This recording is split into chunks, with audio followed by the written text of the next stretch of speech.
This story is titled, Ex-Fiancé Secretly Planned to Sell My Home to Pay Off Her Parents' Debt. So, I called off the wedding. Now they're all on the street. Hey everyone. I guess I'm writing this because I don't even know how to process everything that's happened recently. I'm a 34-year-old guy who thought life was pretty solid just a few months ago. I had a house I worked my ass off to buy, a fiancé I was excited to spend my future with, and plans for a wedding that was supposed to happen next summer. Everything felt like it was falling into place, until it didn't. Let me back up a bit. About 5 years ago, I managed to buy my own house. It's nothing crazy. 3 bedrooms, a decent backyard, and a little garage. But it's mine. I'd been saving up since my mid-20s, working extra shifts, skipping vacations, eating way more ramen than any human should. But when I finally got the keys, it was one of the proudest moments of my life. I remember just standing in the empty living room and thinking, I did this. I didn't grow up with much, so owning a home felt huge to me. Fast forward a few years, and I met Kelly. Not her real name, obviously. We hit it off pretty quickly. She's funny, outgoing, and the kind of person who lights up a room. At least, that's how she seemed when we first started dating. After about a year, she moved into my house. It felt like the right step, you know? She didn't contribute financially to the house itself, no mortgage payments or anything, but we split other things like groceries and bills. I didn't mind. I'd bought the house for myself before we even met, so I figured it was fair. Kelly's background was different from mine. Her family had always struggled with money. She told me stories about how they'd max out credit cards just to get by, and how her parents were always scrambling to stay afloat. I felt bad for her and her family. I mean, everyone's got their challenges, right? But over time, I started noticing little things that didn't sit right. Her mom would make these comments like, "Wow, Kelly, you really hit the jackpot with a guy who owns a house." Or her dad would joke about how nice it would be to retire without a mortgage. I didn't think too much of it at the time. It just seemed like harmless talk. Looking back, I realize now those comments were red flags I should have paid more attention to. The first real crack in our relationship happened when Kelly started talking about how much her parents were struggling. I mean, they'd been struggling for years, but apparently things had gotten worse. They were on the verge of losing their house because they couldn't keep up with their mortgage payments. Kelly was stressed about it, and I tried to be supportive. I offered advice, like maybe they could sell their place and downsize, or talk to a financial counselor. But Kelly didn't seem interested in solutions. She just kept saying how unfair it was, how her parents had worked so hard and deserved better. Then she started hinting, just little comments here and there, that it'd be nice if we could help them out. We, meaning me, of course. At first, I thought she was joking. Like, why would I be responsible for her parents' financial problems? The more she brought it up, the more I realized she wasn't joking at all. To be honest, I didn't know how to handle it.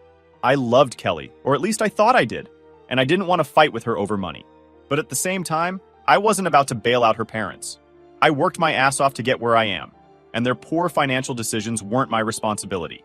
I tried to explain that to Kelly, but she just got frustrated and said I didn't understand what it was like to grow up with nothing. That was the first time I started questioning if we were really on the same page about our future. Things started getting weird a few months ago. Kelly was on her phone a lot more than usual, whispering during calls, and acting jumpy whenever I walked into the room. She'd get snappy over the smallest things, like if I asked what she wanted for dinner. I figured it was just stress from wedding planning. I mean, planning a wedding is a lot, right? I didn't push her about it because I thought giving her space was the right thing to do. In hindsight, maybe I should have asked more questions. One day, I got this packet in the mail from a real estate agency. It had all these details about the sale of my house. My house. At first, I thought it had to be a mistake or some kind of scam. But when I looked closer, I saw the photos they'd included. It was definitely my house, down to the furniture in the living room. There was even a proposed closing date. I didn't understand what the hell was going on. That night, I brought it up to Kelly. I just asked her straight up if she knew anything about it. The moment I mentioned the packet, her face went pale. She stammered something about exploring options for us to get a bigger house after the wedding. She said she wanted it to be a surprise. But that didn't make any sense. If we were going to move, why wouldn't she talk to me about it first? Why would a real estate agency be involved without me knowing? Something about her explanation didn't sit right with me. So after she went to bed, I stayed up and started digging. The next day, I called the real estate agency pretending to be Kelly's assistant. I asked them about the details of the sale, and what they told me absolutely floored me. Kelly had listed my house for sale without my knowledge. She told them she was a co-owner, which was a complete lie, and had even signed documents pretending to be me. They had a cash buyer lined up, and the sale was set to close in 2 weeks. I asked why the sale was happening so quickly, and that's when the final piece of the puzzle clicked. The agent told me Kelly mentioned she needed the money urgently to help with family obligations. It all made sense now. She was planning to sell my house to pay off her parents' mortgage. My stomach dropped. I couldn't believe what I was hearing. That night, I laid out all the documents. Kelly broke down completely. I mean, full-on sobbing, barely able to get words out. She kept saying she didn't know how else to save her parents, and that I wouldn't understand. I stayed calm, not because I wasn't mad, but because I didn't trust myself to start yelling and make things worse. I told her flat out that what she did wasn't just deceitful, it was illegal. She forged my signature, lied about being a co-owner, and tried to sell something that wasn't hers to sell. There's no coming back from that. Her reaction shocked me, though. After crying for a while, she flipped to anger, saying I was selfish for not helping her parents when I had so much. That hit a nerve. I worked my ass off to get where I am. Nobody handed me this house. I lived on bare-bones budgets, skipped out on socializing with friends, and sacrificed years of my life to save for it. And now, the woman I thought I'd marry was trying to make me feel guilty for not handing it over to her parents, like some sort of savior. That argument lasted hours.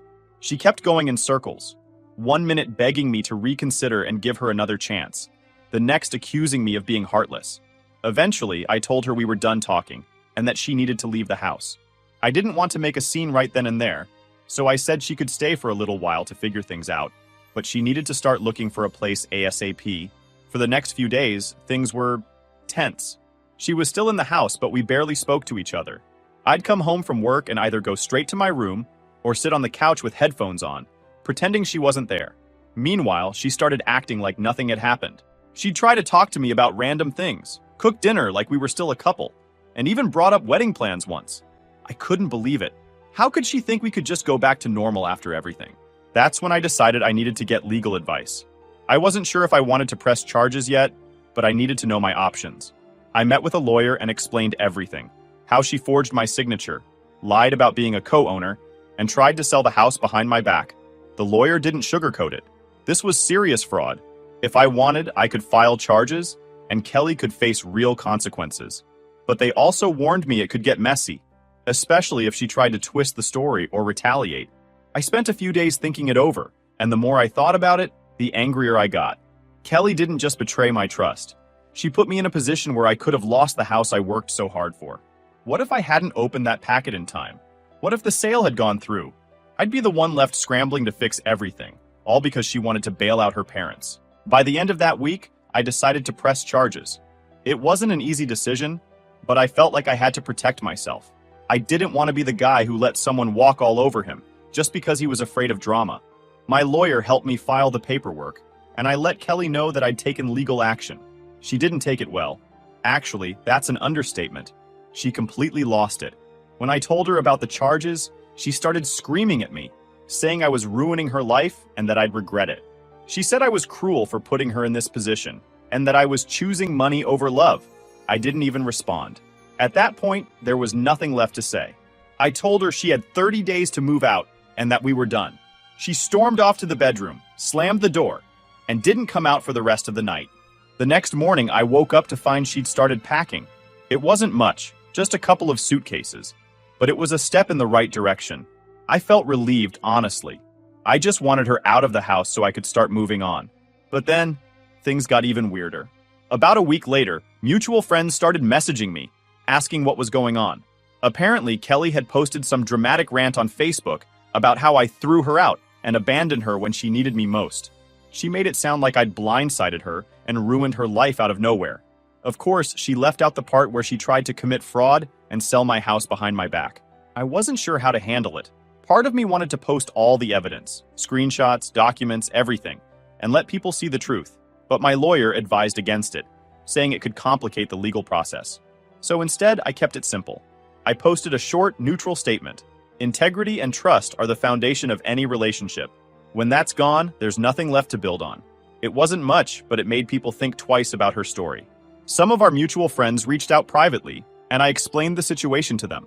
Most of them believed me right away, especially after I showed them the evidence. A few people tried to stay neutral, saying they didn't want to get involved. Fair enough, I guess. But the whole thing left a bad taste in my mouth. Kelly was clearly trying to save face by painting herself as the victim, and it was working with some people. I thought that was the worst of it, but I was wrong. One afternoon, I was at work when I got an alert from my home security system. I'd recently upgraded it, and thank God I did. The alert was a motion detection notification from the back of my house. I pulled up the live feed on my phone, and my jaw dropped. There, plain as day, was Kelly and her dad trying to break into my house. They were at the back door with what looked like some kind of crowbar or pry tool. Her dad was working on the lock while Kelly stood there holding a couple of duffel bags. I couldn't believe what I was seeing. It wasn't just some random act of desperation. They came prepared. They were planning to take something, probably whatever they could grab quickly. I called the police immediately and explained the situation. The dispatcher told me to stay on the line while officers were sent to my house. I was freaking out, pacing in my office while watching the live feed. They didn't notice the cameras, so they kept at it, taking turns trying to force the door open. It felt like forever, but in reality, the police arrived pretty quickly. The live feed showed 2 squad cars pulling into my driveway, and Kelly and her dad froze when they saw the flashing lights. They tried to talk their way out of it, but the officers weren't buying it. They were detained on the spot. When I got home later that day, I met with the officers and gave them my statement. Kelly tried to claim she was just there to pick up a few things she left behind, but I called her out. She'd already moved everything out weeks earlier, down to her last sock. There was no legitimate reason for her to be there, let alone with her dad and a crowbar. I pressed charges for trespassing and attempted burglary. I wasn't about to let this slide. The officers seemed to take it seriously, especially after I showed them the footage from my security cameras. It was crystal clear what they were doing. Kelly and her dad were both taken into custody, and I thought that would finally put an end to things. Spoiler alert, it didn't. A few days later, I got a phone call from Kelly. At first, I wasn't going to answer. I mean, what could she possibly say after everything? But curiosity got the better of me. When I picked up, she immediately started crying. She told me she was sorry, and that she just didn't know what else to do. She claimed she only broke in because she was desperate to get a few sentimental things she'd forgotten. I didn't believe her for a second. Then came the bombshell. She said she was pregnant. I didn't even know how to respond at first. After a long pause, I asked her why she was only telling me now. She said she'd been scared and didn't know how I'd react. She said the stress of the breakup and everything with her parents had made her hesitant to share the news. I'll admit, for a split second, I wondered if it could be true. But something about the timing felt off. I told her, calmly but firmly, that if she was pregnant, I'd do the right thing. I'd step up and support the child, no question. But I also told her that I'd need a doctor's confirmation and a paternity test. That's when she started backtracking. She said she wasn't ready to involve doctors yet, and that I just needed to trust her. That was a massive red flag. After everything she'd done, trust wasn't exactly in the cards anymore. I told her I wasn't playing games, and that if she wanted my involvement, she'd need to prove her claims. Then I hung up. That was the last I heard about her so-called pregnancy. No follow-ups, no doctor's notes, nothing. I can only assume it was another desperate attempt to manipulate me. The final straw came about a week after the pregnancy stunt. I received a letter from a lawyer. Apparently, Kelly had hired someone to try and shake me down for money. The letter was absolutely ridiculous. It accused me of causing her emotional distress by breaking off the engagement and evicting her from my house. It also demanded compensation for the time she had lived with me, claiming she had enhanced my life in ways that deserved financial repayment. But the wildest part? The letter also demanded financial support for her parents, arguing that I'd benefited from their daughter and therefore owed them something in return. I was floored. I showed the letter to my lawyer, who honestly looked like he was trying not to laugh. He helped me draft a response that shut the whole thing down. We laid out everything Kelly had done, from the fraudulent house sale attempt to the break-in, and made it clear that if they pursued legal action, I'd countersue for damages, legal fees, and defamation. We didn't hold back, and I made sure every word was backed up with evidence. That letter must have done the trick because I never heard from Kelly or her lawyer again. The legal nonsense fizzled out as quickly as it started, and I was finally able to breathe a little easier. Looking back, the break-in was probably the most surreal part of this whole ordeal. I mean, who does that? I'll never understand what was going through Kelly's head, or her dad's for that matter. The lengths they were willing to go to were insane. It wasn't just about the house anymore. It felt like they were trying to take me down with them. I've upgraded my security system since then, and I'm way more cautious about who I let into my life. It's been a tough lesson, but I'm finally starting to feel like myself again. There's still more to unpack about this whole mess, but I'll save that for the next post. As always, thanks for reading. Writing this out helps more than I expected. All right, everyone, before we dive into the update, I have a small request. We put a lot of effort into finding these incredible stories for you every single day, and your support means the world to us. If you enjoy our content, please consider subscribing to the channel. It really helps us grow and allows us to continue bringing you more amazing stories. Thank you. Now let's move to the update. Update 1 point. Hey everyone! Thanks for sticking with me through this saga. Writing these posts has been kind of therapeutic, and I appreciate the support. By this point in the story, Kelly was out of my house. I'd filed charges for the break-in, and her ridiculous lawyer's letter had been dealt with. But the ripple effects of everything she did weren't something I could just shake off overnight.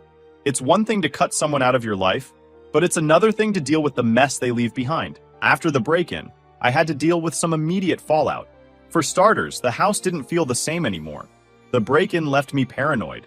Even though the locks had been replaced and the security system upgraded, I couldn't shake the feeling that someone was going to try to mess with me again.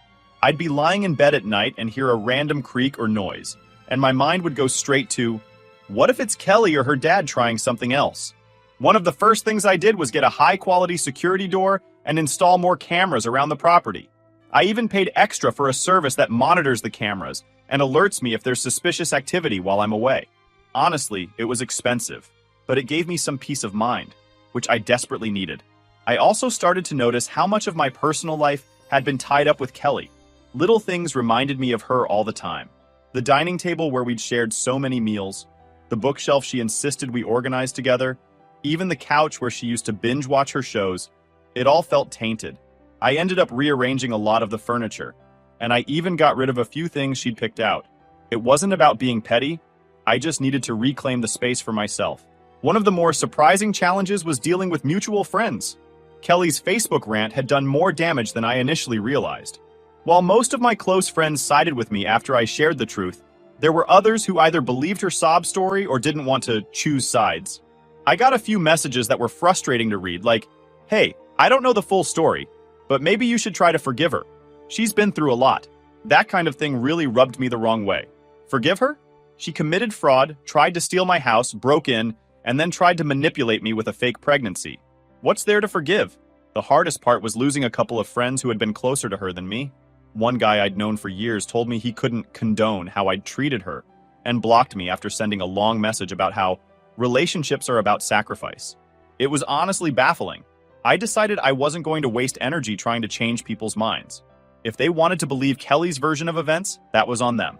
I had my circle of real friends who knew the truth, and that was enough for me. Legally, things started moving forward with the charges I'd pressed.